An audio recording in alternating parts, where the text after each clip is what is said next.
Ladies and gentlemen, welcome to Meanwhile Here on Earth. This program features in-depth conversations with the leading names in the subjects of UFOs, abductees, the paranormal, panel discussions, and the very best and brightest of the next generation of writers and researchers. Meanwhile Here on Earth, the show breaking new ground in alternative talk with your intrepid host, veteran investigative writer and researcher, Peter Robbins.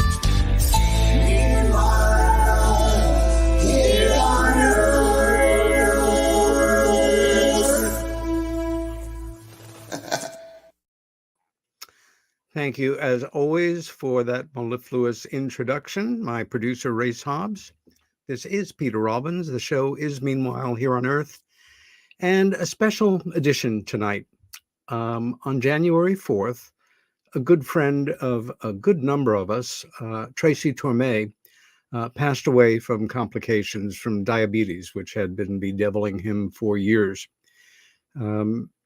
Tracy is best known in UFO-related circles as the screenwriter for Intruders, the miniseries, and for the Travis Walton Hollywood treatment movie, Fire in the Sky. He was a lot more than that, and we're going to spend time this evening with some good friends, remembering and discussing and appreciating not just a great professional, but a great guy. My guests tonight, and these are absurdly abbreviated introductions given their accomplishments. Donald R. Schmitt is former co-director of the J. Allen Hynek Center for UFO Studies in Chicago, where he served as director of special investigations for 10 years. He was a special investigator for Dr. Hynek prior to that. A 7-time best-selling author, his first book, UFO Crash at Roswell, was made into the Golden Globe-nominated movie Roswell, and his book, Witness to Roswell, was the #1 best-selling UFO book in the world for 2 straight years. He is also co-founder of the globally famous International UFO Museum and Research Center in Roswell, New Mexico. Deb Jordan Kauble was the central figure in Bud Hopkins' New York Times bestseller, Intruders, The Incredible Visitations at Copley Woods, as well as the 1992 CBS miniseries of that same name, scripted by Tracy Tormé. Deb co-authored, along with her sister Kathy Mitchell, Abducted, The Story of the Intruders Continues, and a revised expanded edition entitled Extraordinary Contact, Life Beyond Intruders, a book I highly recommend adding to your library, certainly as well as Don's. She has appeared on the Discovery Channel's Investigation X, the History Channel's UFO Hunters, the Sci-Fi Channel, Unsolved Mysteries, Sightings, and Oprah Winfrey's AM Chicago, among other shows. She's been a guest speaker at universities, think tanks, conferences around the world, and appeared on numerous radio and podcasts. Deb is a wife, mother, grandmother, was a member of the disaster action team for her local chapter of the American Red Cross, is a member of Mensa, and continues to make her home in northern central Indiana. Travis Walton was working as a logger in his home state of Arizona in November 1975 when he was taken by other intelligences and went missing for 5 days in one of the best-known incidents of alien abduction ever documented. His book, Fire in the Sky, has never been out of print since it was first published and was the basis for Tracy Tormé's screenplay of the same name. He is also the subject of Jennifer Stein's award-winning documentary, Travis, The True Story of Travis Walton. He's a founder of the Skyfire Conference Series in Arizona, a guest on television, radio, and podcast programs too numerous to mention, and a popular speaker at conferences worldwide. Yvonne Smith became concerned with victims of post-traumatic stress disorder in the late 1980s and went on to receive her certification from the California Hypnosis Motivation Institute, the only such accredited institute in the United States, Many of her subjects were referred to her by physicians and psychologists who believe Yvonne's expertise can benefit their patients. Observing that many of her subjects were describing a pattern of alien abduction and other close encounter experiences, she founded CERO, Close Encounters Resource Organization, which provides personal attention and maintains active monthly support group meetings where PTSD victims share their thoughts and feelings about their unusual experiences. Since 1991, Yvonne extensively has co-lectured with Harvard's, the late John Mack of Harvard, the late Bud Hopkins, Dr. David Jacobs, as well as Stanton Friedman, Travis Walton, Dr. Edgar Mitchell, and others. She has appeared on the Discovery Channel, the History Channel, Encounters, Sightings, The Joan Rivers Show, among other programs, and is frequently consulted concerning hypnotherapy by directors and actors for movies and television programs. She is also the author of Chosen, Recollections of Alien Abductions Through Hypnotherapy. That said, Don, Deb, Yvonne, welcome back to Meanwhile Here on Earth. Thank you so much, Peter, for having us. Mm-hmm. Thank you, Peter. Well, you're most welcome. As you guys know, this is a show we would rather not be having. Exactly. Yeah. And at the same time, language is so powerful. We're all writers, and the word celebrate somebody's life is often used in looking back after a dear one has passed. I don't know if it's too early for some to use that word because it hurts. We're all in pain losing this good guy. And at the same time, it's life, the good, the bad, the happy, the sad, the right, the wrong, the yin and yang, all in a big stew together at the same time. So in trying to think out how to best do this program, and I've done several like it with friends who have passed, I had all the basic information from Tracy himself, and having him as a guest on shows and being friends. But this weekend, I did what I do and did some investigating and dove back in and put together some notes on Tracy the professional, some touches of the human being, but professional credits. And by the end of it, my jaw was askew. I either didn't know or had forgotten the incredible life this man lived and the professional credits he built up. He really was unique. And before we just open up a discussion here, I wanted to run them by you and our audience, and we'll go from there. Tracy Tormé was born and raised in Los Angeles, where he attended Beverly Hills High School and played baseball and was a quarterback for the school's football team. He grew up assisting and traveling with his famous father, legendary singer Mel Torme, in his music and show business career. And in the course of doing so, developed his own friendships with friends of his father, including Jerry Lewis, Sammy Davis Jr., Edward G. Robinson, Judy Garland, Ella Fitzgerald, and other business luminaries, show business luminaries, who in one way or another influenced him in his own almost 40-year-long career in show business. Tracy's unique gift as a writer allowed him to work in both film and television, spanning a wide variety of genres, including comedy, science fiction, nonfiction, drama, action-adventure, biographical, and others, which is hardly the norm among most writers, myself included. He was recruited out of Loyola Marymount University and the University of Southern California Film School and began writing comedy for the brilliant Canadian sketch group Second City, or SCTV, at age 19, and was soon discovered by Saturday Night Live.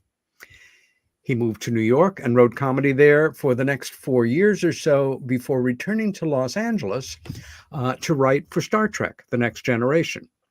In Los Angeles, Tracy wrote and produced several episodes, some of which were produced under aliases and resulted in his receiving the prestigious Peabody Award and gaining a lifelong mentor in Star Trek, in the form of Star Trek creator Gene Roddenberry.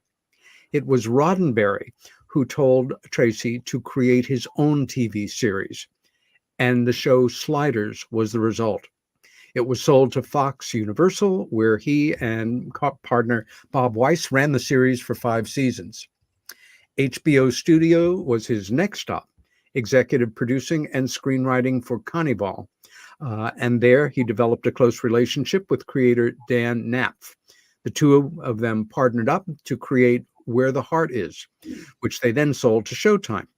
Tracy developed projects for other major studios as well, including MTV, Paramount, Universal, Warner Brothers, and CBS, where he developed, wrote, produced, or consulted on several TV projects. He wrote and produced episodes of the recreated shows Twilight Zone and Outer Limits. He developed, wrote, and created several plots, including The Shadow Man for Warner Brothers, High Power for Universal, Storm Riders and Dark City for HBO Universal, Kung Pao and Band of Spies, and True Tales of Terror for MTV.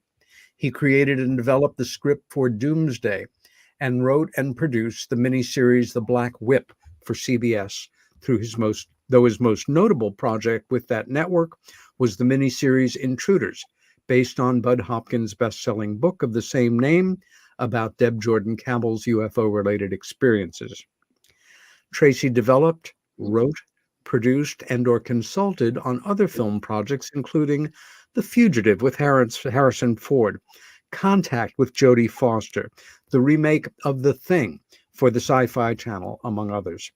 He developed and wrote a documentary film with singer-songwriter Bob Dylan about the famous drummer Buddy Rich, who was also a close family friend.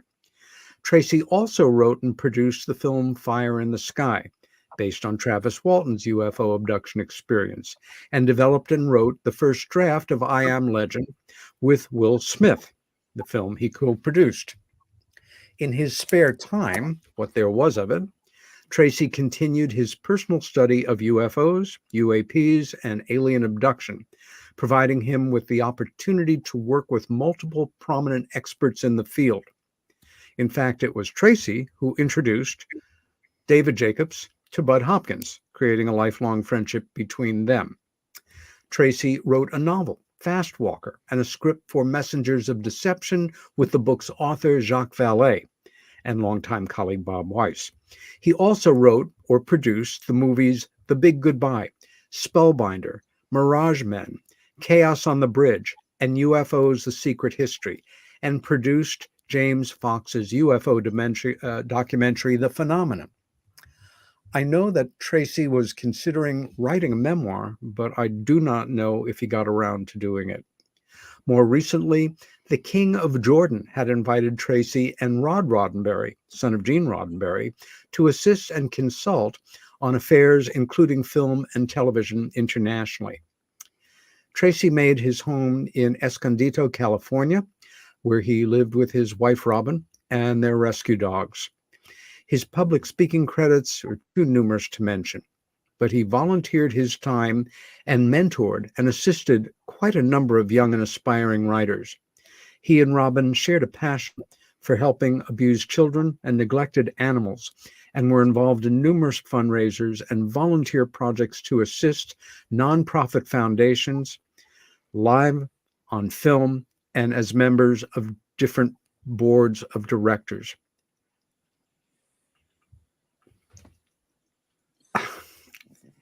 Those are facts regarding a professional life, but we're here to talk about the man and his impact on our lives and any other thing that comes up. And I'm going to ask Don to begin here, in part because I didn't know until recently, Don, that you and Marie And Tracy and Robin were married only a week apart from each other in Hawaii.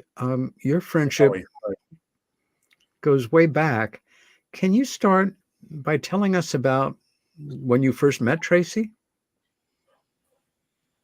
I will do that in a second, but I'd like to point out, as all of us know, that you're talking about a lifetime of accomplishments that would be considered laudable for 5 people combined, and that Tracy accomplished most of this with a severe heart condition, with having had a number of strokes,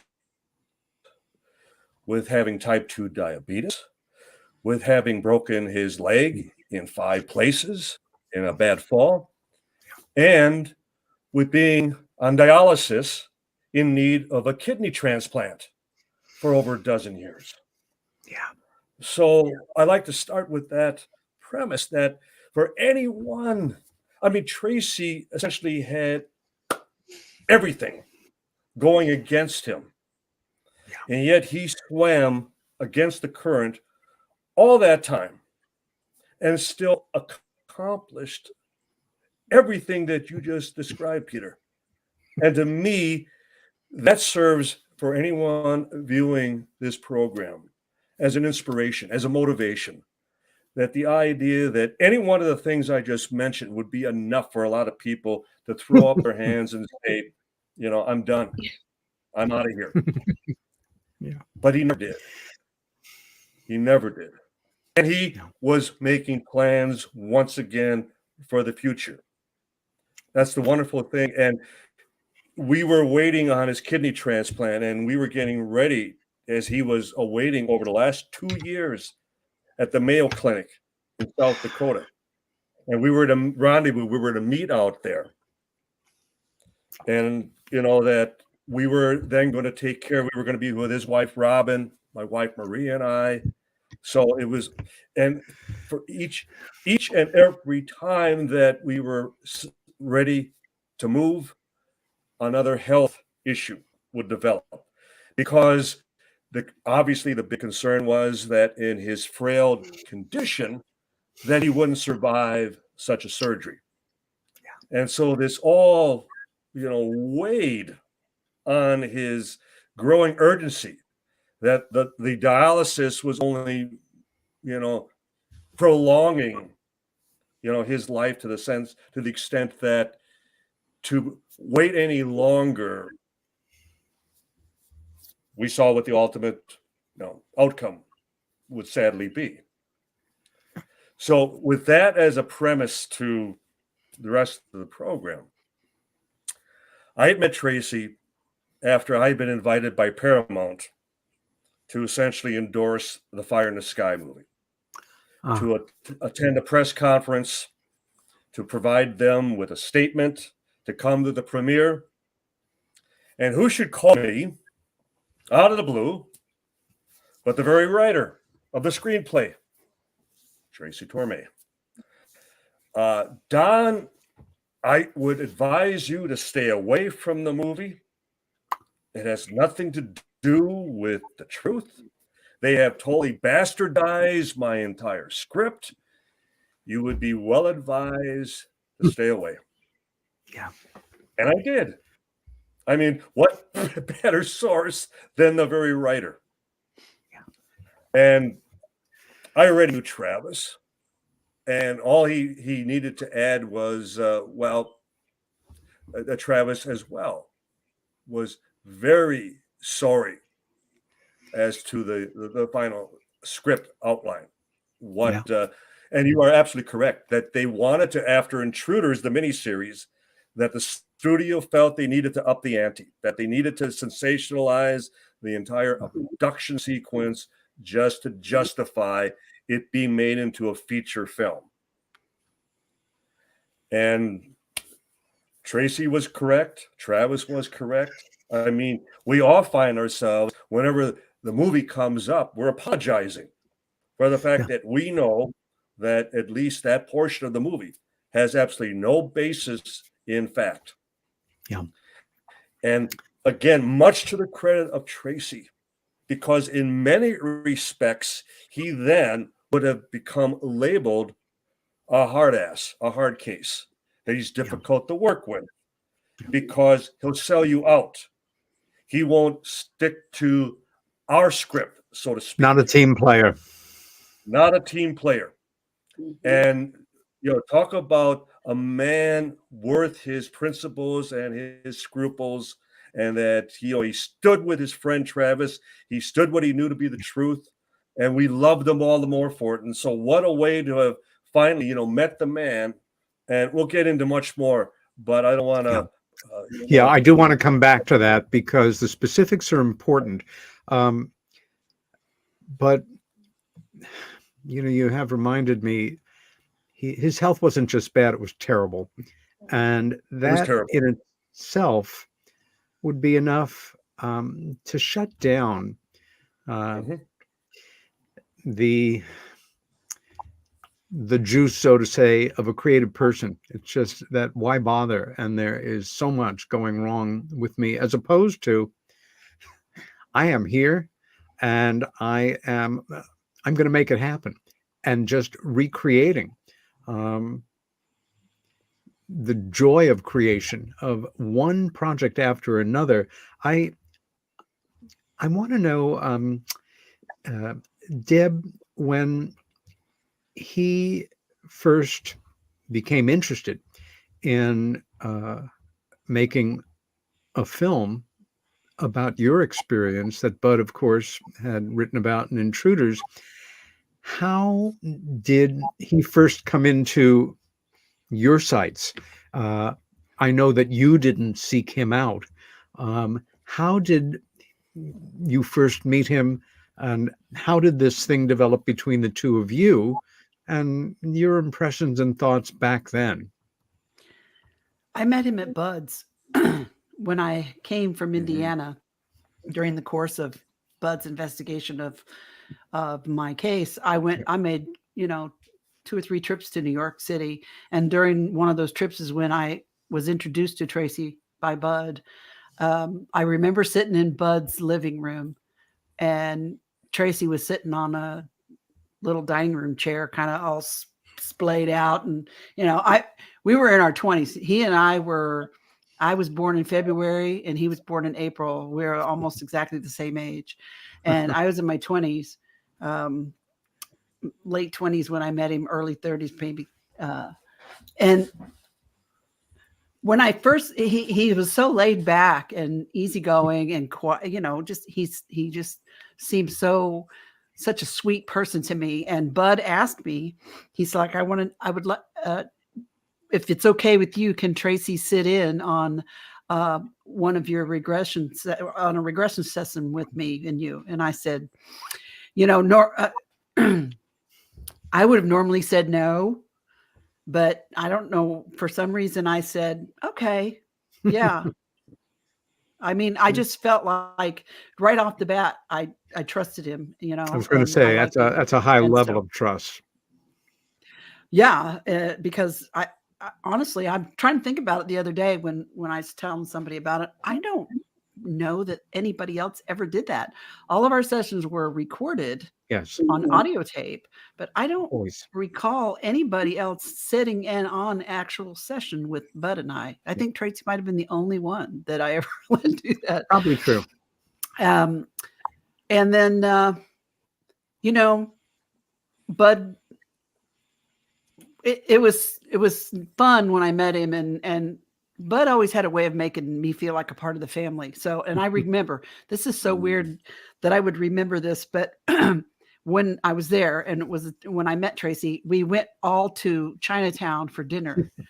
and it stuck in my head because that was the first time in my life I ever ate Chinese food. First time. I'm just a little from Indiana. I didn't, good gosh. And I even it was a Hunan restaurant. Whoa. And I had crystal shrimp. I don't know why I remember. Why do people remember these things?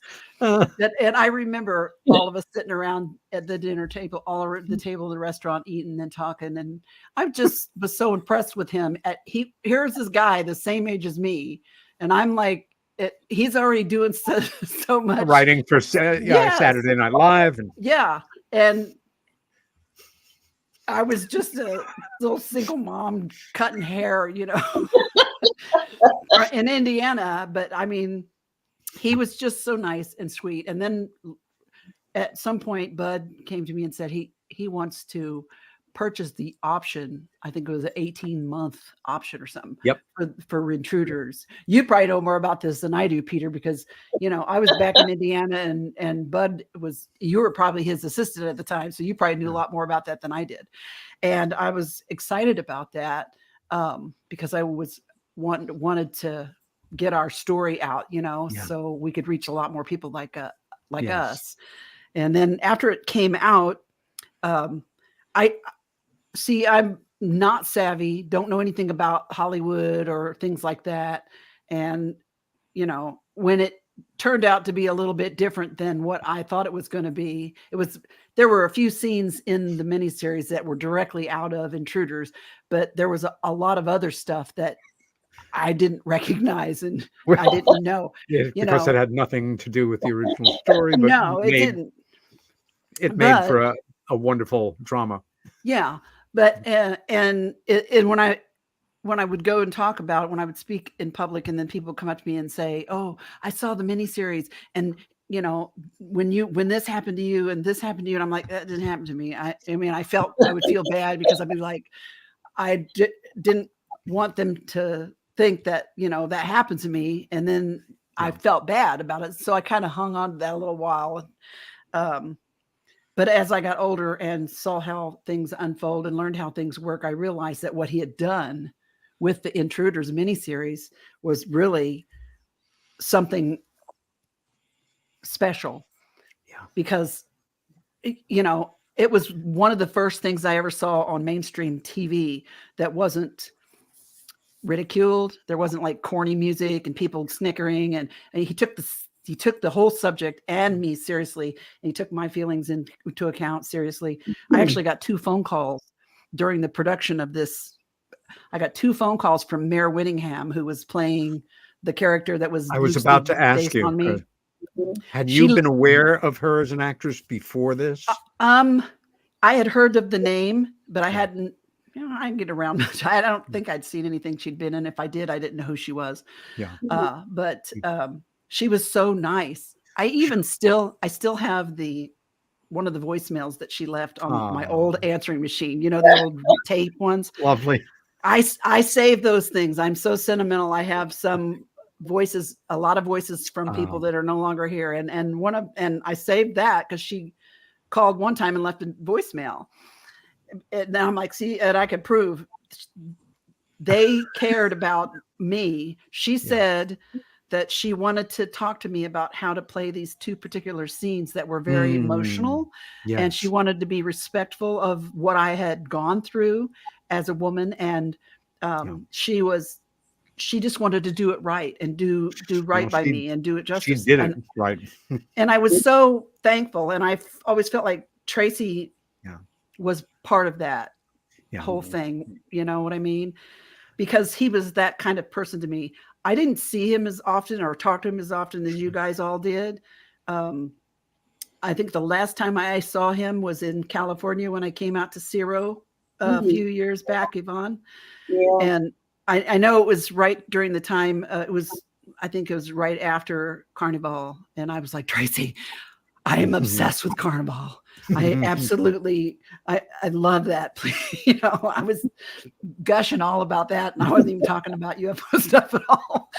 But I was happy to be able to tell him that I was, that I was a big, huge fan of all of his work and how much he meant to me, and I'm glad I had a chance to do that. But he was such a kind person. He was so kind to me. He was just, to me, he felt like a big teddy bear, it just seemed like he was very, very empathic, very compassionate about my feelings and stuff. He was very respectful when he was in the regression session with us, and I just wish I would have got to spend more time with him. He always had a soft place in my heart, and I told him that when I saw him, in California the last time. He was kind of sick. Even back then, he wasn't doing very well. But I did get a chance to meet his wife and talk to her, and I actually gave her one of my books, and she was very sweet. Good. And I got a chance to talk to her. But I just when you told me the news, I was just heartbroken. Yeah. It just hit me. Maybe it's because we were so close in age, and he meant so much to me, even though we weren't like close friends or anything. But what he did for me, it meant so much to me. I don't think he ever realized the impact on my life that he had when he did what he did with Intruders. I hope he had an idea.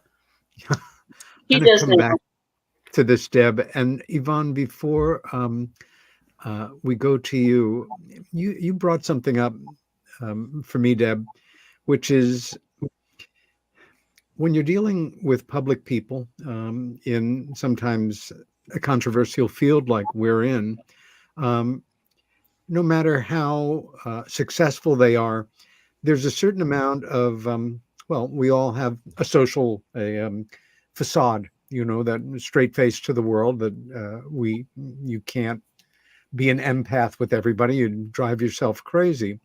But as we began to explore a friendly acquaintanceship, and we first met in the early 90s through Bud, about the time that the miniseries was starting to be made, there was a quality about him that I find is rare in people. And I'm curious to know if you guys had a similar experience, which is, you're exploring the edges of the relationship or where you come together professionally, and you discover that there's no resistance, there's no affect, and that the person is really listening to you when you speak. Unfortunately, more and more in our culture, people talk at each other and wait until that noise is done so that they can take the floor again. He listened. He was incredibly intelligent, in part because he was just a smart guy, because he read books, because he studied history, because he understood people. I think he also understood, not just the world of famous people, but the world of human suffering, because he went through a lot of it with his health over the decades. And beyond it all, and it's backed up by this passion for young human beings and lost animals to create a home, to give support. He is really kind. It makes it all the more difficult to let him go, so to say, because he really was such a rarity with all of those things going for him.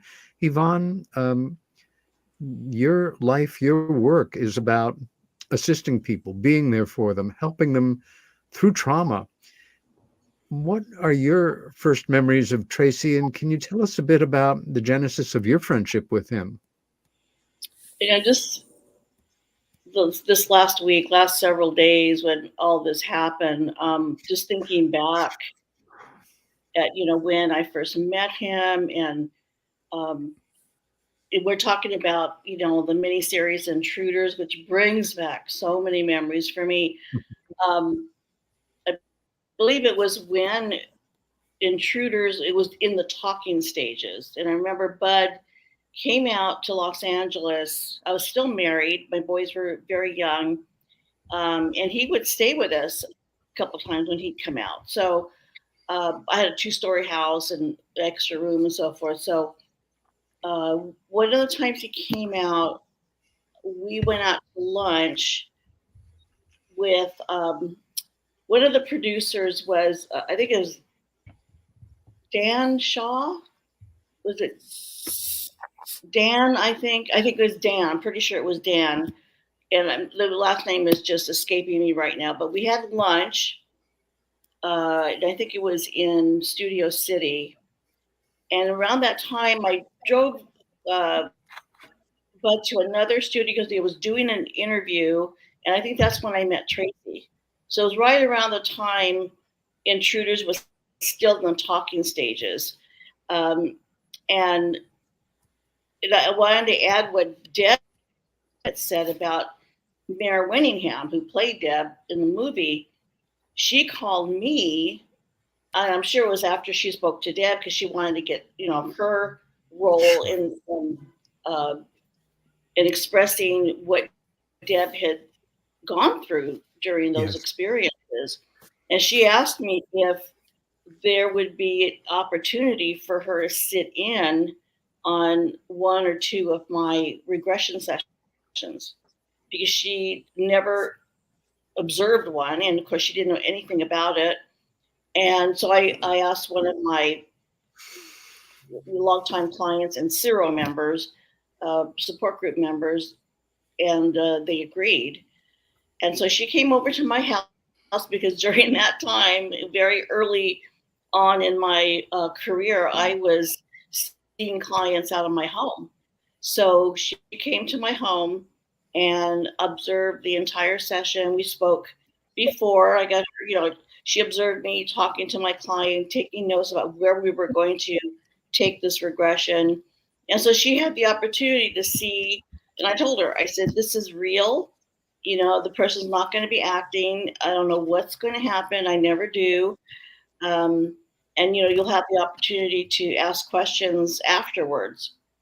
So, she found, and I don't remember, it was so long ago, and I've done thousands of hours of, regression, but I can't remember the specifics of what happened. But I remember she was I think she was taken aback at what the person recalled, number one.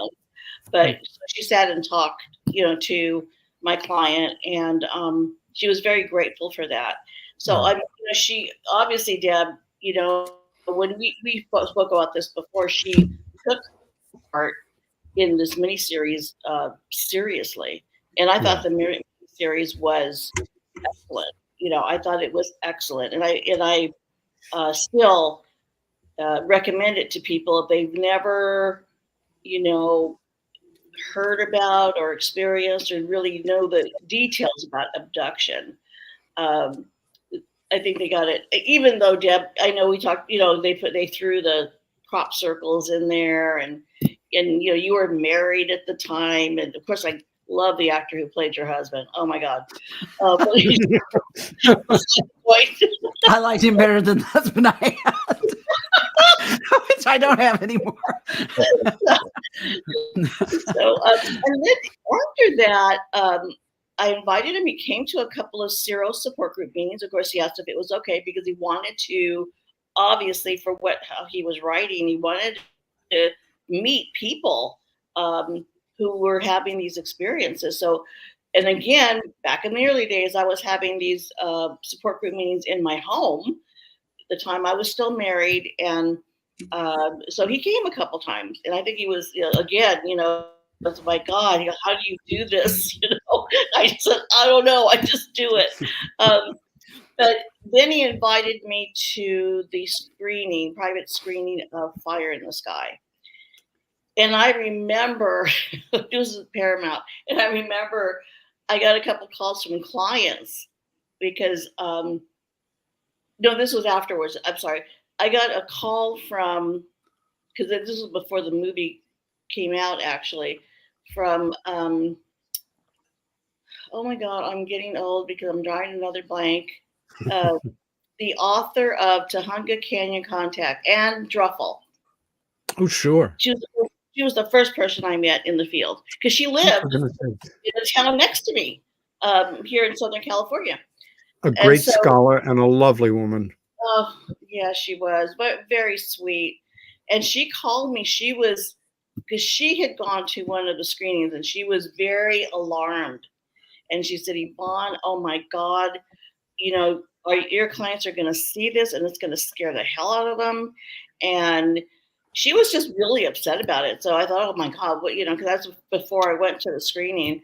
And then when I saw it, oh my God, it was really disappointing. But when I think it was Tracy had said that he couldn't make it's ridiculous.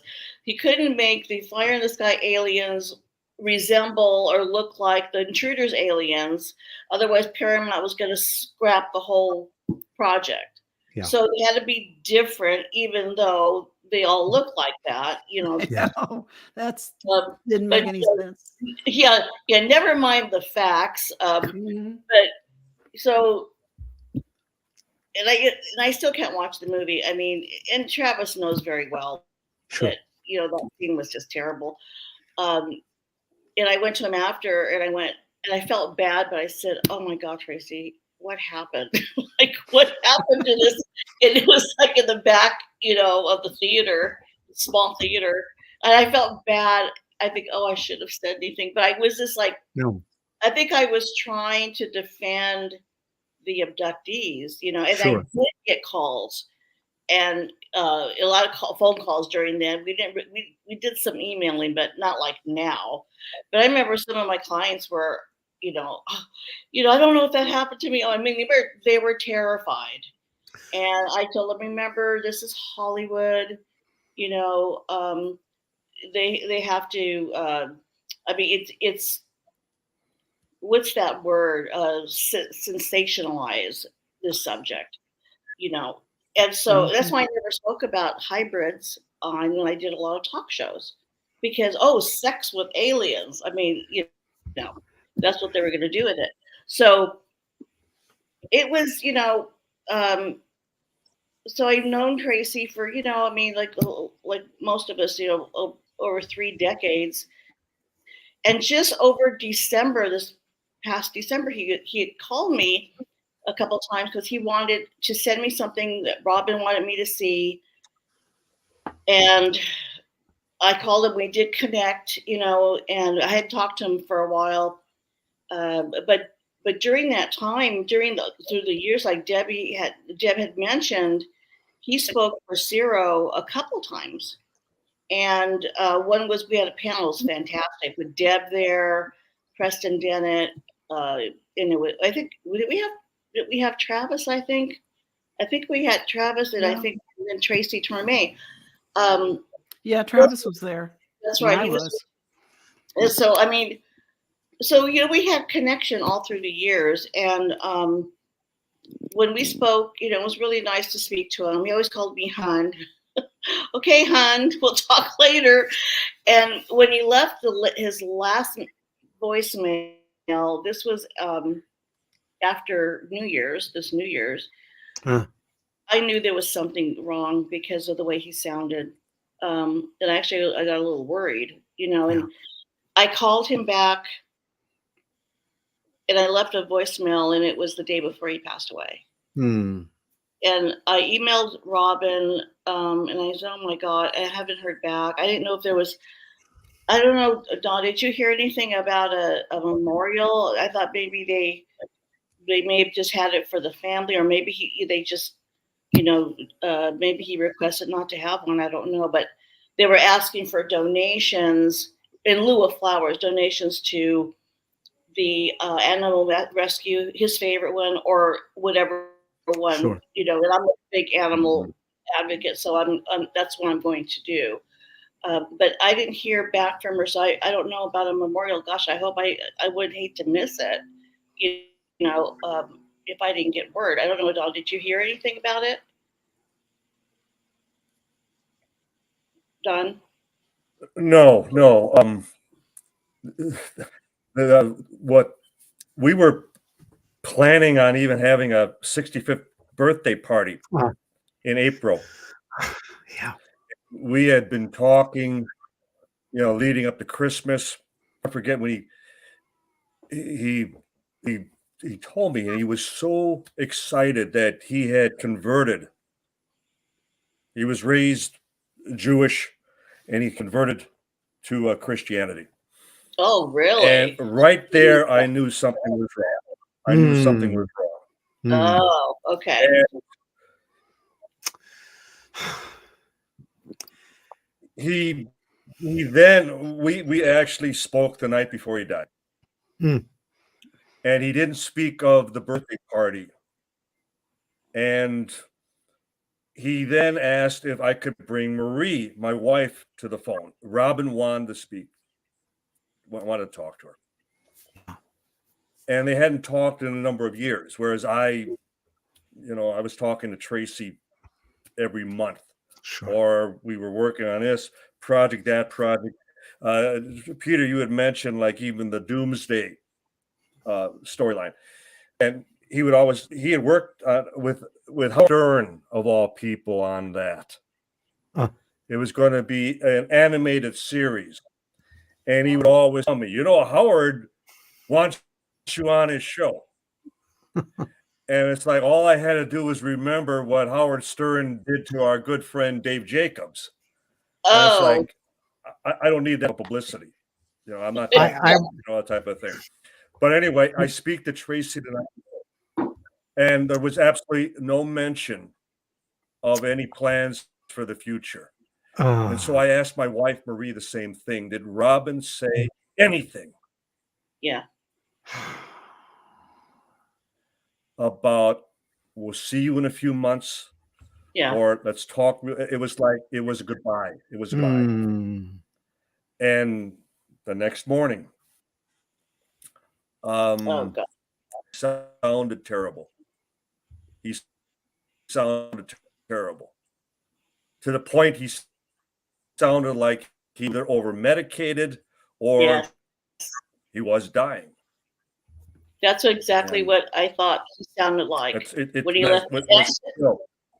A total shock. Yeah. I still have his voicemail. I'm not going to delete his voicemail. Yeah.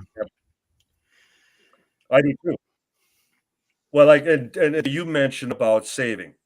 I have saved recordings from Stan Friedman in just the 2 weeks before he died. And why did I save them? It was like I knew something was, awry. Something was wrong. And we saved those things. And the thing is, right now, if you call Robin, you still get Tracy. Everything is fine. Right. Yeah, leave your name and number, and we'll get back to you as soon as we can. That's what I did that morning. I found out. I called her right away because I just, we were just leaving messages back and forth, and I figured, well, we'll get together and discuss what he wanted to discuss, and and that day was so weird. The day that we all found out is I felt off all day. I couldn't talk to anybody. Thankfully, I didn't have any clients, lined up or anything or meetings. I just almost like I closed myself off that day. I just didn't want to talk to anybody. Perfectly natural. Peter, you had mentioned, for having grown up the son of a famous composer, singer, but all the super people famous he got to meet. And he would tell me stories like because his dad had a movie screen with a projector. And so in Beverly Hills, they lived on Canyon Drive. And so they would have movie night once a week. And he would invite in all of these famous celebrities. And one particular night, who is there but Charleston Heston? Oh. And Tracy got to meet him. And the immediate comment from this most famous Academy Award-winning actor was, "Call me Chuck. Call me Chuck." Love it. And the last time, for example, that his father was on the Jerry Lewis Muscular Dystrophy MD telethon. Oh, the big one, yes. Yeah. And Jerry Lewis introduces Mel Torme, and he makes the comment, "A legend in his own mind." And Wise it guy. did not go over well. Oh no! Oh, really? Oh no! In fact, if not for it being the telethon, Mel Torme was not going to go out and perform. It was like, Oh, you know, it was like, so they didn't talk for weeks. And then who should arrive one day at the Torme residence? And Tracy is watching this. And Jerry Lewis is carrying this television. It was a peace offering, a peace gesture. He brought him a new TV. Carrying it. Tracy's watching this, and then a few minutes later, from the upstairs window, he watches Jerry Lewis walk back to the car with the television because he was told what to do with the television. Oh, wow. Oh, That's draconian. so when you mentioned his memoirs, he would talk about that and the story. I mean, the late Ross Martin, who played Artemis Gordon in Wild West. Sure. Yes. And Tracy would run into him just days before he had his last heart attack, his fatal heart attack. And he thought it was a homeless person because he was such a downtrodden, weakened condition. He was checking out at some store, little grocery store. And he just couldn't believe that he always saw this vibrant, and even after the series that his father and Ross, they still play tennis together. And then to get almost like we did, that phone call. The family got the phone call just a few days later that he had just passed. So Tracy had just a wealth of inside Hollywood experiences and stories. And I'm sure Robin heard many of them, but then we also know that Tracy had two brothers. He had a sister. And there were a couple step brothers, and so as I understand. So let's hope that a lot of this could be compiled, and recorded or shared in other broadcasts, or possibly in a book.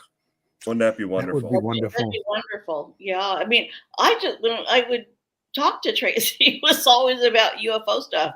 I mean, I'm in the midst of all the Hollywood. I don't like Hollywood. It's like, all the award shows. I used to work at the Magic Castle. They closed on wow. the award Yes, shows. I love the Magic Castle.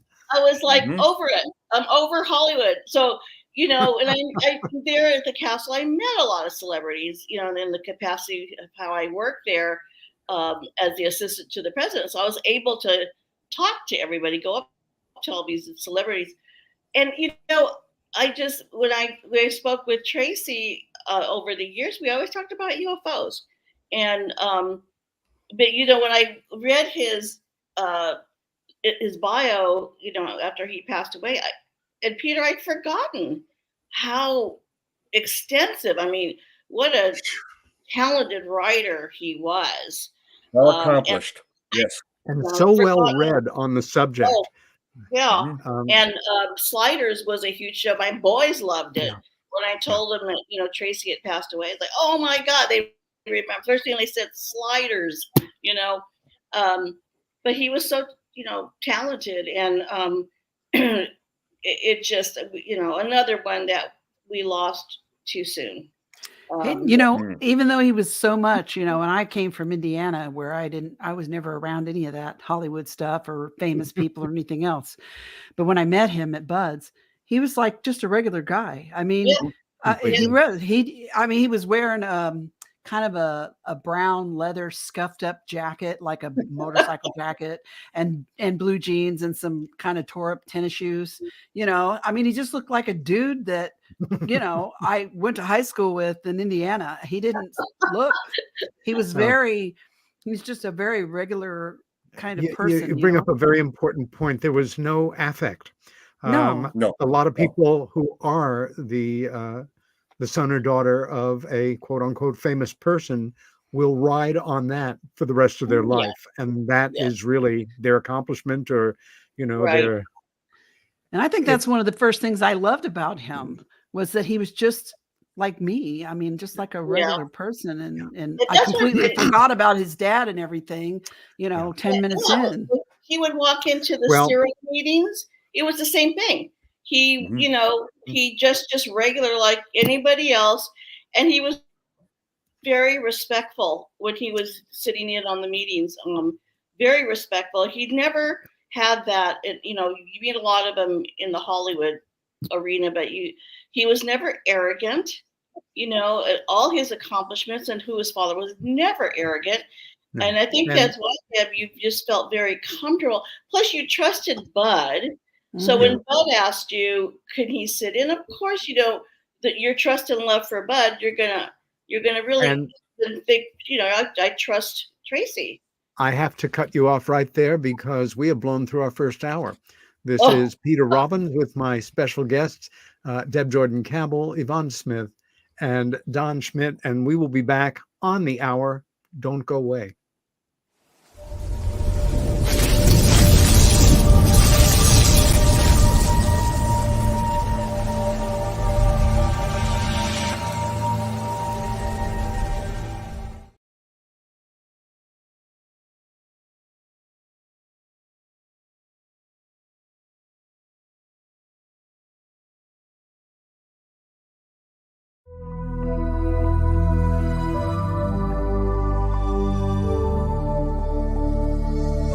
Are we alone in the universe? The most important question facing humanity is on the verge of being settled once and for all. The Mutual UFO Network has been at the forefront of this journey for nearly 50 years. Our members worldwide are dedicated to the research, documentation, and awareness that will shape the future of humanity. Won't you join us?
And we are back. Myself and Deb Jordan Kauble and Yvonne Smith and Don Schmitt. And they are coming back in frame as I speak. I wanted to start the second hour with some photos.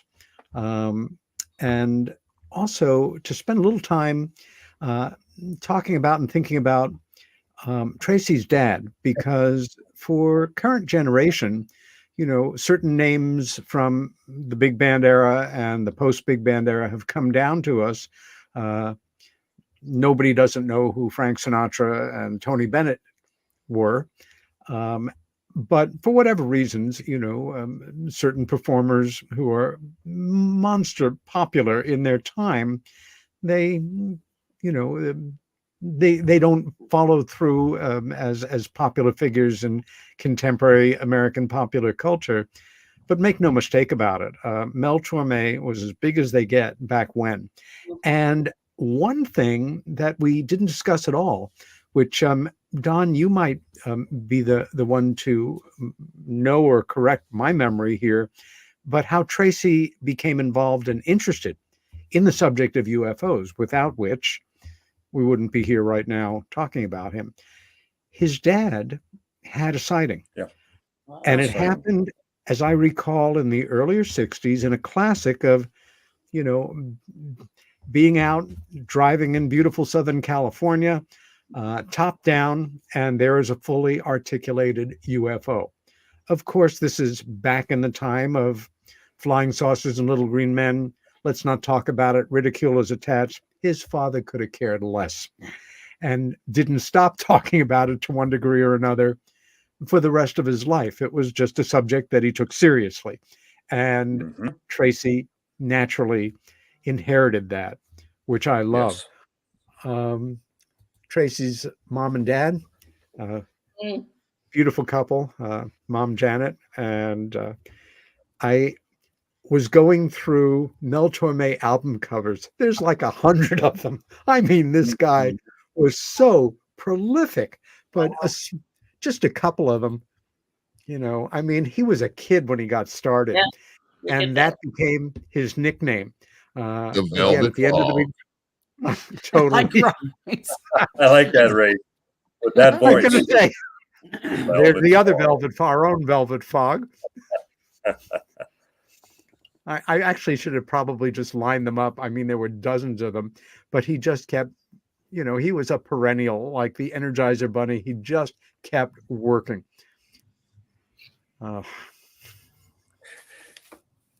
His father, Mel, had his first stroke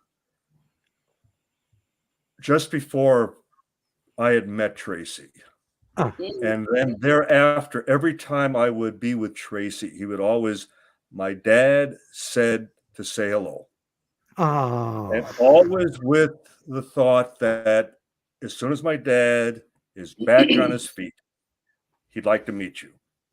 Well, and his father died rather young as well. But the saddest aspect of all this is the fact that, so I believe his dad had his own fatal stroke when he was 73. The thought that Tracy only lived to be 64. Yeah.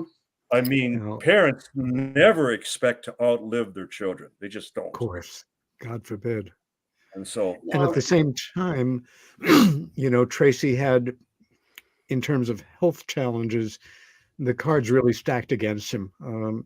Any one of the, health complications that he was dealing with, especially in later life, all by itself would have been plenty for any of us. Once again, a remarkable, determined spirit, and, just kind of going extreme. The great Ella Fitzgerald. This one cracked me up, and I've got to find. So there he is, of course. Kramer, great fun. A wonderful shot of him and Robin early on. 32, yeah. And one some years ago. You see the difference, though, as far as in appearance. The earlier shot was probably at the. I don't even know if they were married yet at that time, because I had met Robin before, and in fact, so often when Tracy would be dating a new lady, he'd ask me to sit down and have a good talk with her. He wanted me to scope her out, so to speak, that type of thing. And we had just had dinner at Jerry's Old Town in Hollywood, and I'm introduced to Robin. And Tracy tells me he's going to go on ahead back to the house. And he says, "But I want you to bring Robin over, but first have a good chat with her, good talk with her." Well, Robin, we hit it off very well. And we talked for first 15, then a half hour, then an hour. All of a sudden, the cell phone rings. Are you? Where are you two? We're just doing what you said. And it's like the time just flew by. We were just like, well, I expected you a half hour ago. Where are you? And I would tell Tracy later, this is the one. This is the one. You got that right. One of the great enjoyments of working so closely with Bud Hopkins for so many years was Bud, who, grew up in Wheeling, West Virginia, went to Oberlin, got his BFA, moved to New York with the intention of following through on his dream, which he most certainly did, of being a painter. He, like a lot of culturally oriented people who are not native New Yorkers, became one and immersed himself in the world of the museums, theater, architecture. He read like a maniac and had such an interesting circle of friends. For about half a dozen of the 15 or so years that I worked for him, of our 35-year friendship, I worked as a house manager for a very distinguished off-Broadway repertory company with more than its share of distinguished actors. And another time I will have a special name-dropping episode. But you should. He came to see every one of our plays, either with his wife or with Grace, or if there was a colleague in town. Stanton Friedman. One of my favorite nights remembering theater was Roger Lear was in town. God rest his soul. And he was giving a talk for Intruders Foundation. I brought them to whatever play it was, and afterwards they joined me and a number of cast members who all, as I remember, happened to be young, attractive actresses going out for some drinks. And these two guys had this bevy of beautiful, talented actresses, absolutely jaw-dropped, telling stories and laughing. What a wonderful night it was. And with when the option was picked up for Intruders, what had happened originally was CBS wanted that option, but it was out. Like Deb, you mentioned that there was a 15-month period. The way that it works, of course, is you get an option. And in that time, you decide whether or not you want to do the project. You pay a fee for removing it from, the public realm. And then if you decide to do the film, there's a whole separate negotiation for the actual fee. Otherwise, it goes back to the author. You keep the money for it. And the option was out when CBS approached him. So they optioned his earlier book, Missing Time. Then the option came back. So not only were there details added that were completely extraneous just to make it, more commercially viable.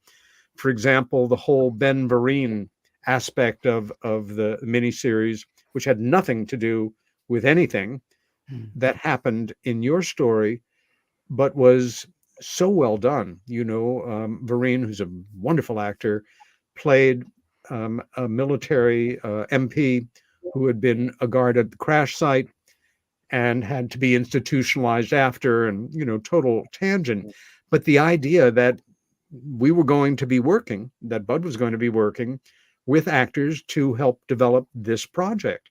And Richard Crenna, who my generation was first introduced to in the comedy from the 60s, The Real McCoys, with Walter Brennan.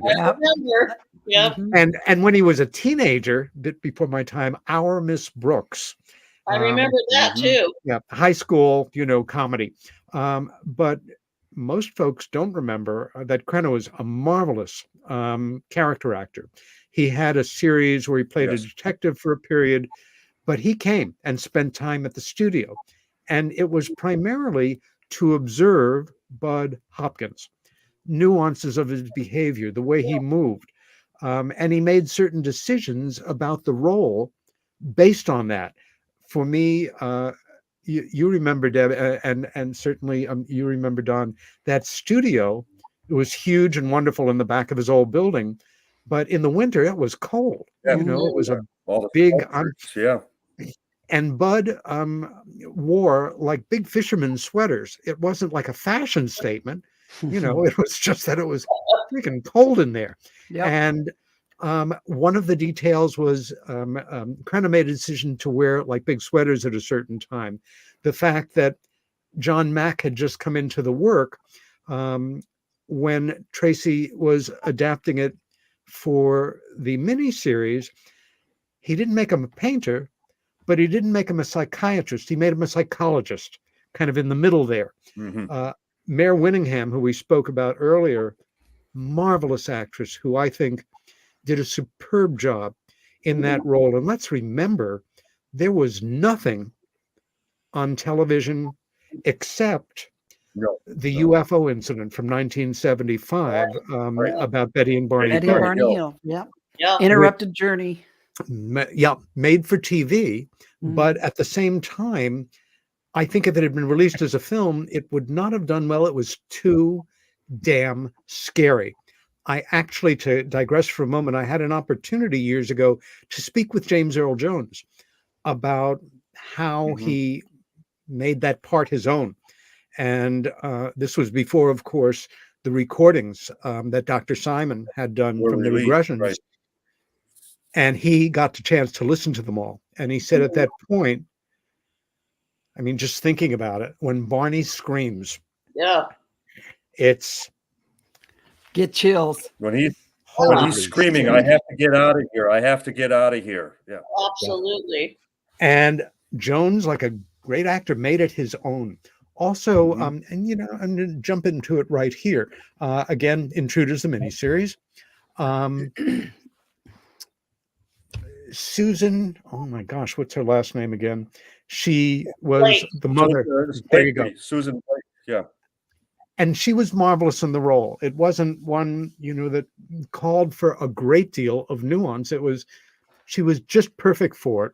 Also, the child. And remembering that when children play parts like this, most of us don't think about this, but there's the parent, at least one parent has to be there, and often a psychologist for a role like this, just to be there. Also, Mare Winningham, who went on to do so much wonderful work. Google her filmography. This woman is such a superb actor. I think it was just a great stroke of luck that they were able to get her to play Deb. But also a secondary character played by the actress Daphne Ashbrook, who was also taken, was really powerful.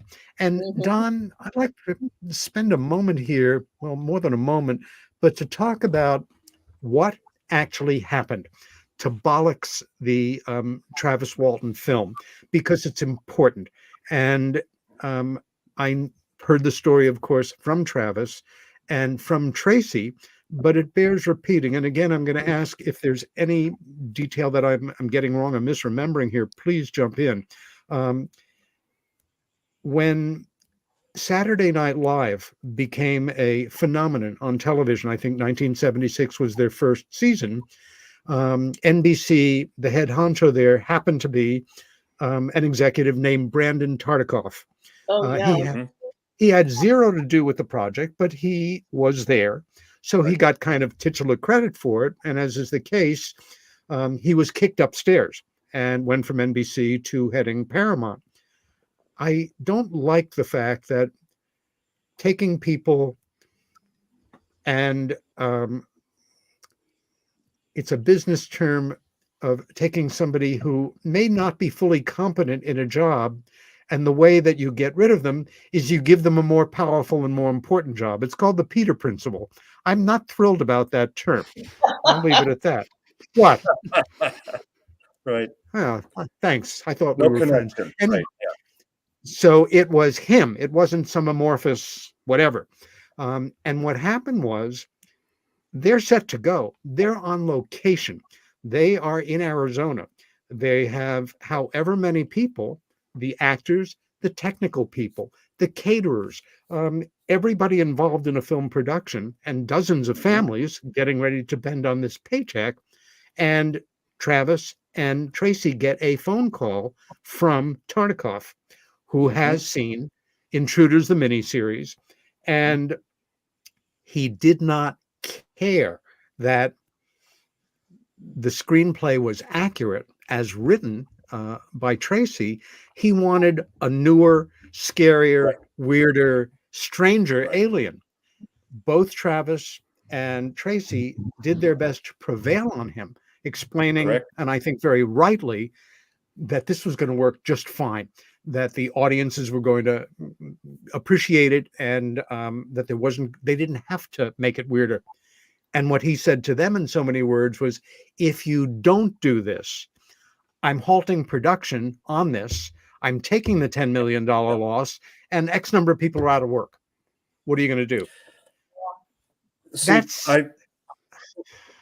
for having had the experience with our own Roswell movie, the fact that we were also creatively involved, we were technical consultants. I was on location for both the exteriors as well as interiors, constantly, whether working with, we had a playwright, the late Arthur Coppett, who actually did our screenplay.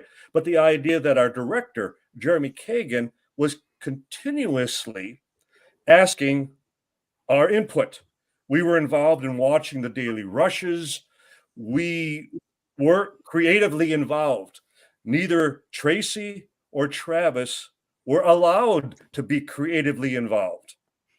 It was like you would take this sight unseen, and it wasn't until after the finished product was done that, okay, now what do you think about it? Tracy would also tell us that because of his screenwriting involvement with Star Trek, that it was also none less than Gene Roddenberry, who also took him aside because of his interest in the subject and the fact that he was going to be writing this screenplay. And that Roddenberry also threatened him that if he were to do this, he would find it more and more difficult to get any future work in the industry.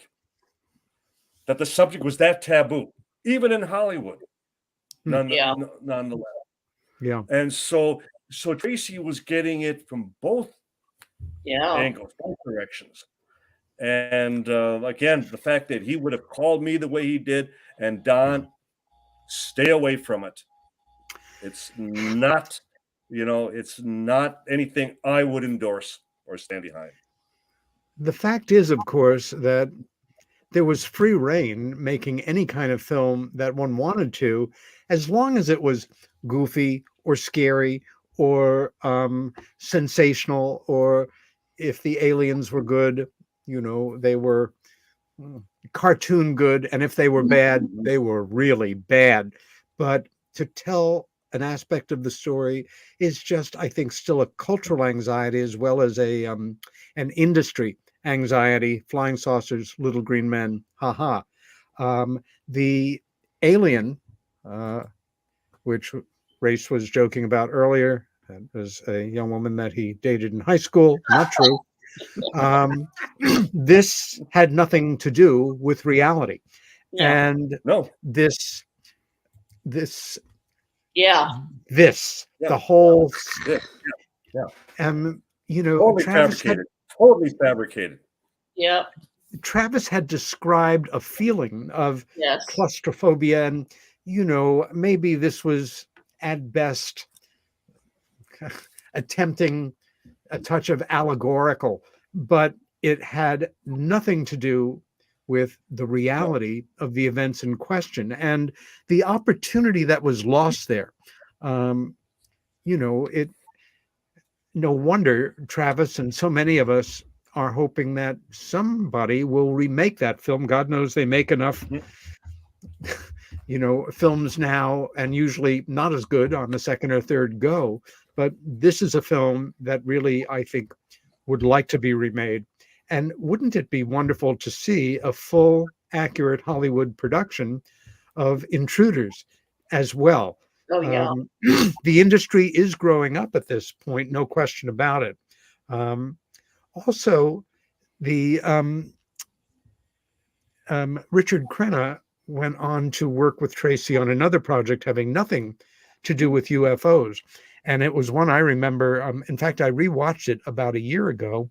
The Hillside Strangler, which was, of that course, was in my area. That happened not too far from where I lived. Oh. So I lived that whole, and so I watched that movie several times. It was very, very scary time. Yeah. It was. It really was well done. And very well done. That whole serial killer genre, really, this was one of the first really analytical, entertaining in the scariest possible way, but accurate yes, depictions of that it kind was. of psychotic behavior. Also, and, as a quick demonstration of just what a small world, and Yvonne, you may remember this, that when we had the late Dr./Colonel Jesse Marcel Jr. hypnotically regressed for the first time up in his very clinic up in Helena, Montana, that we were able to secure the professionalism of the late Dr. John Watkins, who was professor emeritus of the University of Montana at Missoula. And he was the one who got the Hillside Strangler to confess while under repression. Yes. Yeah. It's amazing. It all connects.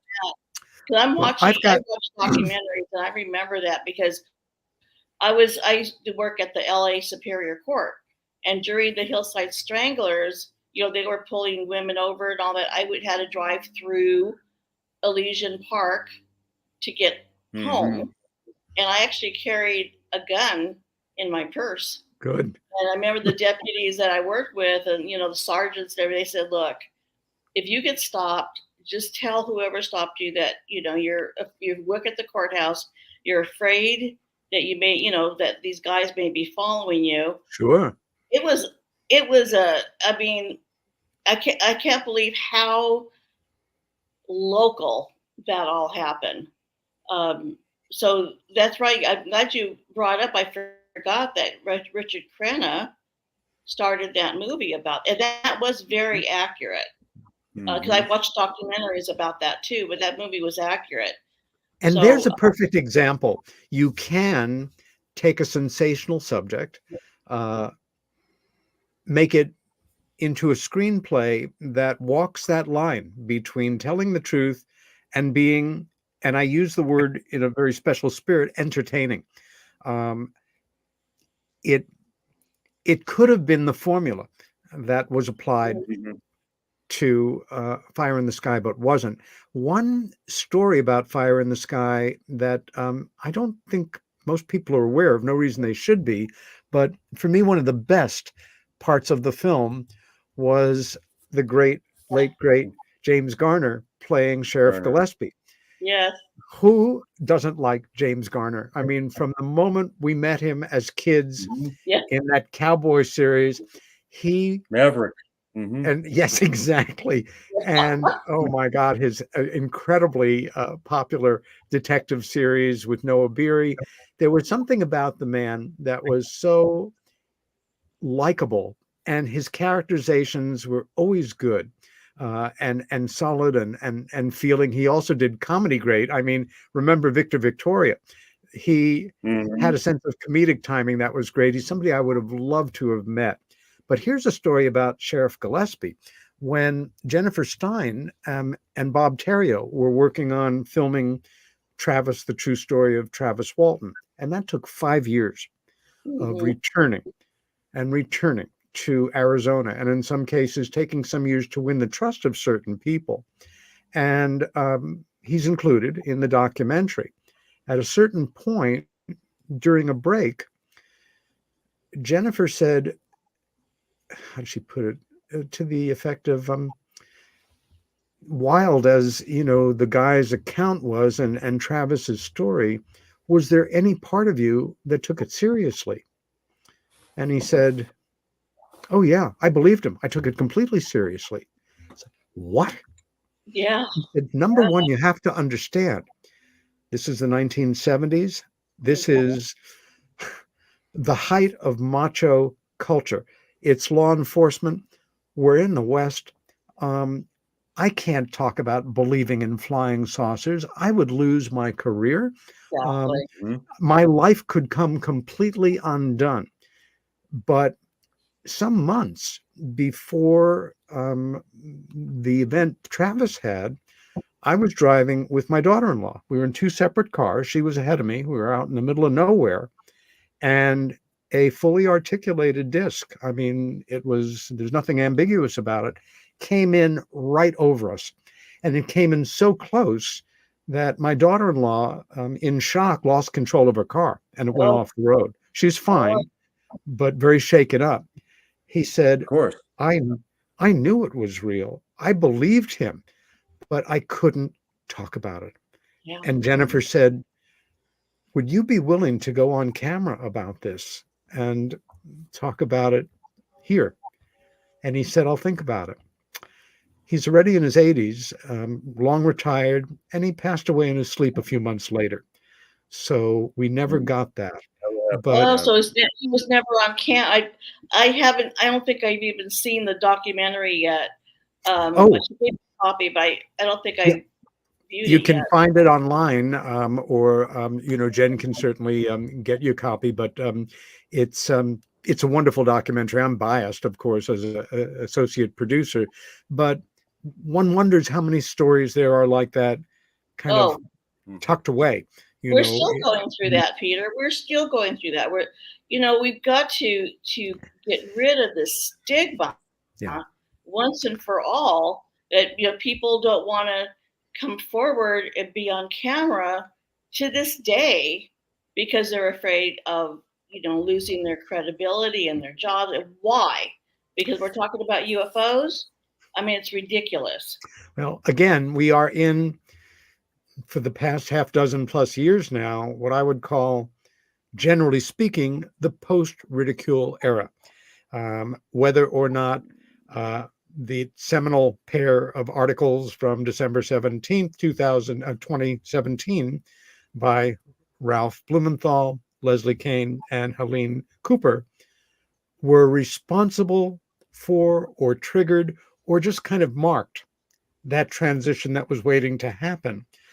We know the media, our elected officials, people in public life, more and more everyday folks take the subject seriously. And yet, you think of how invaluable a person like Tracy was as a gifted screenwriter with a serious take on the subject, well-educated to it, who made it his business to meet the people, to learn the stories, to sit in on it, to create a mind for a writer that was priceless in terms of bringing these stories to the public. And one thing that I hope people remember about this great guy is, if you're an aspiring writer and you want to challenge yourself, he set the bar really high. Yes. There are a lot of films waiting to be made and television treatments waiting to be done by people who aren't even writers yet, and hopefully will be inspired by what he did. There's no other way to say it. If I might throw this question to Debbie, because I already mentioned it with Travis, but first of all, whether it was Travis Walton or Debbie, they both found a tremendous friend and ally in Tracy Tormé. Yeah. Yeah. Because Yes, absolutely. if either one would have fallen into the people that honored that stigma, that taboo, that it was a career breaker, that they could have been so thoroughly destroyed, so disheartened, and have never risen to going public. I mean, as we know, as Debbie, I mean, Bud didn't even use your true name in the book to protect you, to protect your family. Travis, I mean, you know, with the publicity and the threat, you know, the accusations with the fellow woodcutters that they were guilty of something nefarious, possibly murder, that type of thing. But thank God it was Tracy Tormé. Because just think, and I posed the same question to Travis. I'd like you to comment on, just imagine today with social media, alone. I suggested to Tracy and I suggested to Travis that if their stories were to come out today, they would be ripped to shreds overnight just by social media. That it would be relentless. It would be everybody and anybody would be jumping on the bandwagon to emotionally and physically destroy them. Do you feel the same way? Oh, yeah. Do you feel that if it were to come out today, that were, as much as we would like to believe that the stigma has even partially been lifted, that social media being what it is, that they attack the messenger first. They go after anyone who doesn't manage or honor the status quo. Well, when, you know, it was 40 years ago when the incident happened that Intruders is about, and it was a different time. And Bud did use the pseudonyms, even for the place where it happened is a pseudonym, you know, Copley Woods. Yeah. But when somebody like Tracy got involved with it, you know, I felt like it, first of all, I felt like, you know, Bud if I hadn't met Bud, my life would be unrecognizable at this point. And with Tracy getting involved early with Intruders, it made me feel more like believed. I don't know, or gave credibility to the story. With Tracy, someone of his caliber, you know, being interested in it and doing what he did with it. And the miniseries itself, even though, you know, it wasn't all about Intruders, there were just scenes in it. It made an impact on mainstream media, mainstream people, their general public. They watched this happen to these regular people that were just like them and watched it be taken seriously. And therefore I was taken, I feel, more seriously because of that. That's why I said Tracy doesn't, I don't even know. I hope he realizes the impact he had on my life. And like, as far as going out in public, people knowing who I am now and my name, that ship sailed. I done threw that into the wind when I wrote the books that I wrote. And I felt at that point I needed to own what I was saying and not hide behind a pseudonym. And I was a big girl now. My kids were grown. It was all about my kids in the beginning to protect them, you know, not so much me, but my kids. And so, Tracy, the fact that he was involved early on in my life with this whole stuff, I really feel made all the difference in the world. Like, social media is ridiculous. And it's gotten to this point now where, if I hear negative stuff about me, I'm like, whatever, I don't care. You know, I'm 65 years old now. I don't care what anybody thinks of me anymore. That's being older. It is, but I just, you know, I do worry about the young people, the younger people out there that are just starting to go through what I went through. Yeah. You know, and they didn't have a Bud Hopkins or a Tracy Tormé to help them, you know, to back them up or, you know, give them support. So that's why I kind of do what I do now, because I want to pay it forward. So I'm not going to be Bud or Tracy in any stretch, but, you know, I was blessed and I wanted to kind of, Yes. do what I can anyway. But yeah, you're right. Tracy, I owe him a lot. And I really hope he knew that. I tried to tell him, but I suck at words. So. You do fine. Another thing, I had mentioned it in passing just in my opening remarks, but there are people who they kind of leave a certain amount of casual devastation where they go. They're not very careful in their human relationships. We know people like this. Some of them don't even mean to do it. It's just that's the way they are. Other people, Scorched earth. Yeah. they just naturally bring people together. They create unity. They create an atmosphere where friendships can develop, grow, and deepen. And he cared about us. I mean, he cared about Travis and Travis's life and Travis's thing. And he cared about me. Yes. And most people in Hollywood really don't. Oh no, they don't. Let's remember, because it's so much a part of our lives, what we do, the people we deal with, aspects of our professional selves, as well as very personal, the two words alien abduction or UFO related abduction for decades were simply shorthand for, hi, I'm delusional, or I'm mystical, or I'm weak-minded or lonely, or I want to feel special, or I'm a con man, or I'm a cult leader, or anything but the reality of it. You guys know my backstory. I had a career, I had a life, I had a dream. I was in the process of following through on becoming a painter and sculptor, and I hoped a successful one in New York City, and that was it until that pregnant moment when a childhood memory returned that I had repressed of a UFO sighting I'd had with my sister Helen. And when I contacted her to verify it, and very careful not to feed her any lines, and she did confirm it, and that moment of kind of split elation and anxiety of, oh my God, it's real. Oh my God, it's real. And then a sentence that she said where my life not only changed forever, my career derailed, and I took off in a completely different direction. And that was how it happened that I became involved in abduction research. That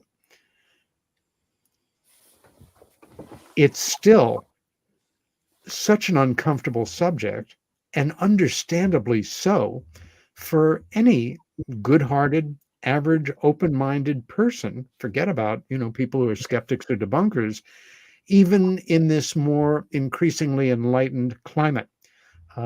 We are still doing our best to correct impressions and make people, hopefully direct them towards sources of information where they can begin to get a sense of how real this is and how solid the evidence is. And it's certainly not all anecdotal, as we know. If I might, what I wanted, jump in, please. Yeah. To me, Tracy, because no matter what he became involved with, it always came back to UFOs. Yes. That was his main thrust in life, his main curiosity. We would often discuss the idea if the former Vice President Al Gore can do it, and if Michael Moore can do it, the UFO community should also produce its own feature documentary, take it to the people, and therein that became the impetus as far as the relationship, as far as the James Fox. At first, the movie was called 701, and then it became the Phenomena, that type of thing. And I was involved with that project from the very beginning as well. But there was Tracy once again trying to champion the idea that we have to stop relying on Hollywood. We have to stop relying on the media, and we certainly have to stop relying on the government to ever get it right, to ever represent us in the best light. Yeah. And so, as the most famous scientist involved in the study of UFOs, Dr. J. Allen Hynek, my scientific director, used to always remind us, he would always coach us and tell us, never lose that little boy wonderment, as he put it. And that was Tracy Tormé. He never lost that. That from his father up to the time he died, that it was still, I'm curious.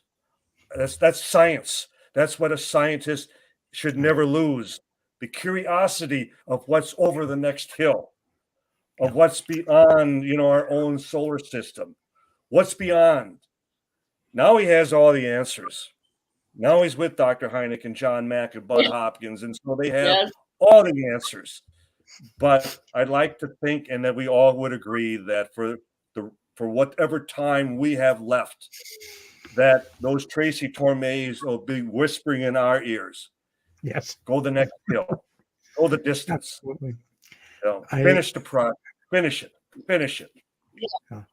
And that will happen. Whether or not we see it, we'll find out, or not, or from the other side. But taking that thought, Don, I don't know about you guys, but I think a couple of times a year, there is a part of me that does something that I'm very thankful for, because we get used to talking about cases in the world of UFO studies, like any other area of natural investigation. And when it comes to abduction studies, as opposed to sightings or landing cases or whatever, that word case becomes somewhat uncomfortable for me. It's such a dispassionate word when we're talking about not just a human life, but in many cases, as we know from experience or from being professionals or, adjunctive in this field, that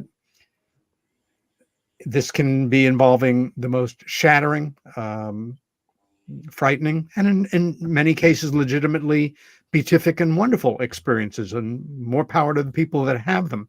I tend to follow Bud's route in that those people don't need me, and they're doing fine on their own. But for folks who are not doing well with this, there is a part of me that once or twice a year, it can be triggered by anything, but it simply goes, my God, this is really happening. Yep. This is not some extraordinarily complex psychological aberration hooked up with sleep paralysis and having watched too many science fiction movies. This is really happening. It is what it is. And I hope I never lose that, because the day that I can be casual about this, digress in two ways. Some months ago, I gave a talk in Buffalo, New York, and I re-met an abductee who stayed in my mind from when I had met him 10 years before.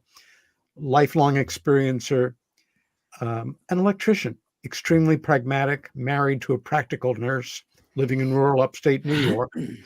And one night, he tended to sleep on his stomach, and he awakens as he's rising off the bed. It's been happening always. His wife is knocked out, and it's routine on a certain level for him since childhood. And he is starting to that point of challenge for so many regular folks and us as well. How do you pass a human being through a brick wall or a plate glass window or a roof or a stone wall or what have you, or a car roof or whatever? And he is just at that point where his molecules are starting to enter the plaster of the ceiling, only maybe a quarter inch or so. And then something happens that's a reminder that they are not perfect. that their technology can be problematic, and a little thing called gravity takes over. He falls on the bed, wakes up his wife, but he tears a small piece out of his back. She is a nurse, but still, they need some assistance here and go to the local ER. I don't even remember what they told the attending physician had caused the wound, but this is part of the reality. Anyway, what I was going to say was because Tracy loved people and developed wonderful friendships with people who in some cases did not know each other or maybe had dissonant feelings about the subject, it came to pass that he had developed friendships with associate professor of history at Temple University in Philadelphia, Dr. David Jacobs, whose doctoral became the subject of his first book, The UFO Controversy in America. And he taught a very successful class at Temple on the history, the sociological aspects, etc., of the UFO subject. But as far as alien abduction goes, well, that's nonsense, and that's for crazy people in the National Enquirer. And simultaneous to this, over the years, Tracy had developed a completely separate, wonderful, full friendship with Bud Hopkins in New York. Not a professor, a painter who had become very involved in the work. And he had told Dr. Jacobs about his friend in New York, and Jacobs' attitude was, he's crazy. I don't want to meet him, as David could often be very succinct in saying. And he said one afternoon, they're in Central Park. Dave's in the city for the day and visiting. And he says, you really have to meet Bud. And Dave, no, I don't want to meet him. And he said in so many words, I pushed him into a cab and we went down to 16th Street and they got to meet. And as Dave said later, it was one of the most important days of his life, and his attitude changed 180 degrees. Also, the byproduct of that was that Bud Hopkins and David Jacobs became best friends for the rest of their lives. And I absolutely love that fact, because who knows if they would have ever really connected without Tracy Tormé. And their contributions to the work, are legend. But, one more feather in this guy's remarkable cap of living a life that wasn't just full and interesting, but contributed to the lives of so many people around him. I think we all would agree that Tracy was the exception, in that so many people within his profession and people in general, that it's a lot of take. They get the information, they use you for whatever source material they would need, and you never hear from them again. Tracy wasn't like that at all. Not at all. He immediately became your friend, and he stayed in touch.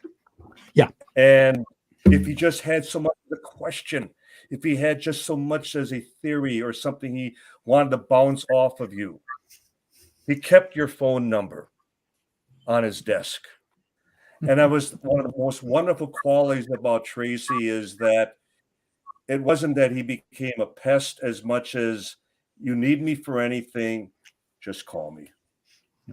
And he was always there. And he wanted to be there. He wanted to be in the race. And he certainly wanted to be at the finish line when it was all revealed to us. Disclosure happened. And he either has all the answers, as I said right now, or we're going to have to finish it for him. Well, we'll finish it, Don. I'm not giving up. As long as I'm still here. They're trying to think of the right phrase. I think it's really a generosity of spirit.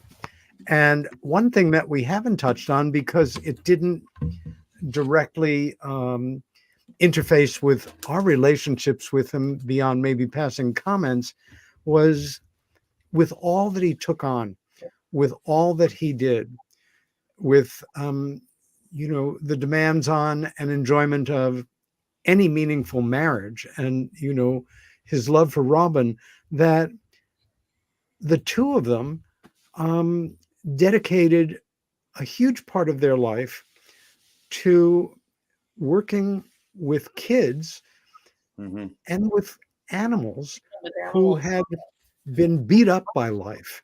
Yeah. It doesn't get any more important. Anybody that's ever made a difference in the life of a suffering child or an animal who's suffering knows that it transforms you. And I'm not feeling self-conscious comparing being there for a non-human creature as Oh, well no. as a human one. Love is love and care is care. It's a mark of character as well as just a reflection of who this guy was. And all the more reason why his death has He- left a bomb We're crater. not going to replace him. No, there's no one who's going to replace him, not only in the UFO community, but just within our own lives. No. When they got married, and as so traditional that you would get the gift registry suggestions. Do you know what Tracy and Robin's gift registry was? One of their animal, one of their pet, as far as foundations. Oh, I where love they it. wanted I the gift- love it. That's where they wanted the gifts to go. Yes. And So- that's where they're asking for, in lieu of flowers, to Even now, contribute yeah. to his favorite one, which I'm going to do, because like I said, a couple things get me cussing up a storm. One of them is, I won't say because I'm not going to get political, but number two is animal abuse. And I'll tell you, I will go to any lengths to protect animals. They have souls, and they have feelings. So bless Tracy's heart, and Robin too. I love it. To put that in your wedding registry. If I ever Yes, get married again, that's what I'm going to do. I love that. Not worry about silver patterns, that couple. At this age, it's like, who cares? Do what that's you want to beautiful. do. Oh, that's wonderful, Don. No, I'm glad it was- you hear that. This was even a couple months ago, because Tracy and Robin didn't have any children, and Marie and I no children, and we were even discussing, who's going to take care of us in our latter years. Yeah. And it was a sense of reality that you don't want to think about, but you have to think about. Yep, Mhm. right there with And you. so what we have to now reach out to Robin. We have to make sure that she is going to be all right. Financially, I don't see that should be a problem, but we have to reach out and make sure that she knows that we will be there should she need that. Yeah, I hope I 100%. hear back from her, but yeah, bless her heart. And we're gonna miss him terribly. And I'm glad, Peter. I'm glad we did this show, because I know he knows that we're doing this show. So, and Deb, I know he knows how much you appreciate him. He knows it now. Well, we all love the guy, and this is the least we could do. We're coming into our last minute or two, and I just wanted to thank the three of you, dear friends, for joining me tonight. I know Robin is listening or watching. If not right now, she can watch tomorrow. It's a privilege to have this opportunity every once in a while, in a sad way, Yes. to do this. we live in different places. We can't get together in a more traditional sense at somebody's home for a wake or, a memorial. And so we have to do it in a cyber kind of way. Yes. But this is as You know good as what it gets in that sense. What I also have to mention is the fact that the three of us who were together at the Roswell Festival last year, Tracy had expressed his desire for he and Robin to attend. And it was contingent on his health. Yes. That anytime he traveled, that he needed to be at, someplace that he could still get his dialysis for his kidney failure. Right. And that he just was so low in his energy and his ability to participate for any extended period of time. So now I just look back all the more and I go, damn it, why didn't I make it happen? Because I know, we're all going to have our, On that note, we have to end our show tonight. And again, Deb, Yvonne, Don, I love you all. Giving you a giant hug. Tracy, we love you. Robin, we love you. Yeah. Yes. Thank you, Back Peter. here next week. Thank Take you care. for having us and doing this. Love you. Love you Love guys. you too. Same here. Same here. You It was guys a take wonderful care. evening. Thank you. Take care in all that weather. Oh,